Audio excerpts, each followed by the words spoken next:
So in this video, we are going to see the data types in Python. So in case of Python, there are three types of data types. One is the basic type. This basic type includes the integer, string, complex number, bool, float, etc. These are the different data types that are the built-in data types available to the Python. Okay, so we have given an example here.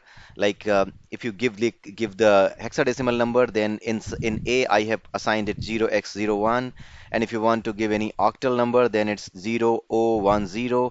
If you give C 0B100, then it means it's a binary number. And if you want to print them, you can see what is getting printed, so that you can also do.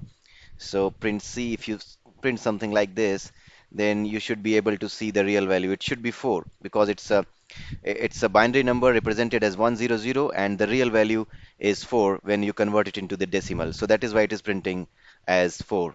If you print this, which is the octal 10, then let us see what does octal 10 represents. So it's B. Let us print that, and I hope you know the value in decimal for this octal. So it's 8. It's only 8.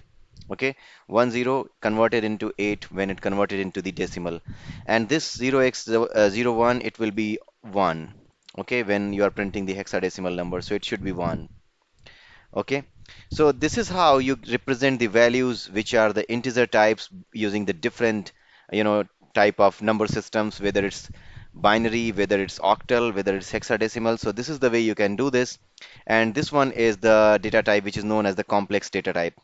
In your mathematics, in your college days, in your school days, you might have heard about these complex numbers. In fact, you might have studied about these complex numbers. So complex number has two parts. One part is real part and the other part is imaginary part. So this imaginary part is represented like this along with the z. So 3 plus 4j, it's a complex number. Okay, and complex number mathematics with the other data types we will see in the coming videos. Then here it's bool type, which I have shown here. It's either true or false. So T capital, F capital. If you want to provide false, then F capital should be there. And this is how you can represent it. E is equal to false or true, whatever the value could be. So this is how you represent the Boolean values.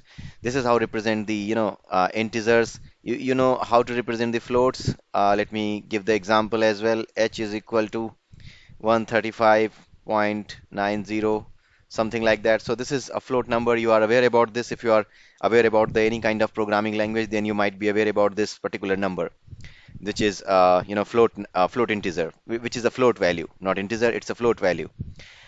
And apart from that, we can see about the strings. So strings are represented by the str. So type is str, and this str you can represent using the either inside the single quotes or inside the double quotes or inside the triple quotes. Okay, so these are the three different ways to represent a string. So if you print it, you can do it yourself. You can provide the value inside the single quote, you can provide the value inside the triple quotes, and you will be able to see that yes, you are able to see the required result. And here is a byte number. Like if you want to represent a 3-byte number, then you can do like this. Let me write it again so that you are clear about it. First, you need to write the B, and then you need to start like X or octal or whatever you want to do. And I want to provide 65, and then the second byte I want to provide, which is 66, and the third byte I want to provide is 67. And if you print the G, then what will happen? It will be like 65 hexadecimal will be converted to the a decimal number which will be equivalent to the ASCII value of smaller e. This will be ASCII value of smaller f, and this will be ASCII value of smaller g. So EFG will be printed here. So let's print this. Okay, so this is EFG. Three characters have been printed, because when you convert it into the decimal, then it will come out to be ASCII value of the character E, and the next one F, and the next one is G. So this is how you can print it. So this is an important thing you might need to understand about this one, and you might need to use somewhere wherever you have to use the less space, you have to use the fixed number of bytes. Then in that case, you can use this kind of arrangement, this kind of data. Okay, so these are the basic data types which we discussed, like int, string, complex, bool, float. These are the basic data types, and we will in the coming videos we will practice these, their arithmetic, their use. We will see the use of these data types. But in this video, you can get an understanding, and you can do it yourself. You can create your own variables. You can, perform the sum, multiplication, any kind of operation in the, with the complex numbers and anything you want to do. And in the coming videos, we will see the mathematics related to these basic data types.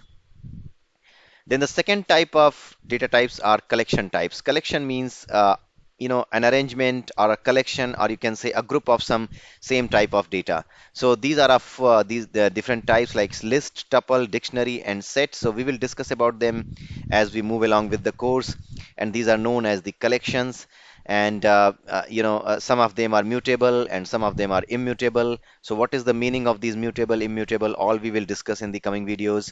And after the collection types, we have user defined types. You can define your own type. Like if you want to define a type related to a student, related to a vehicle, then in that case, you can use this class.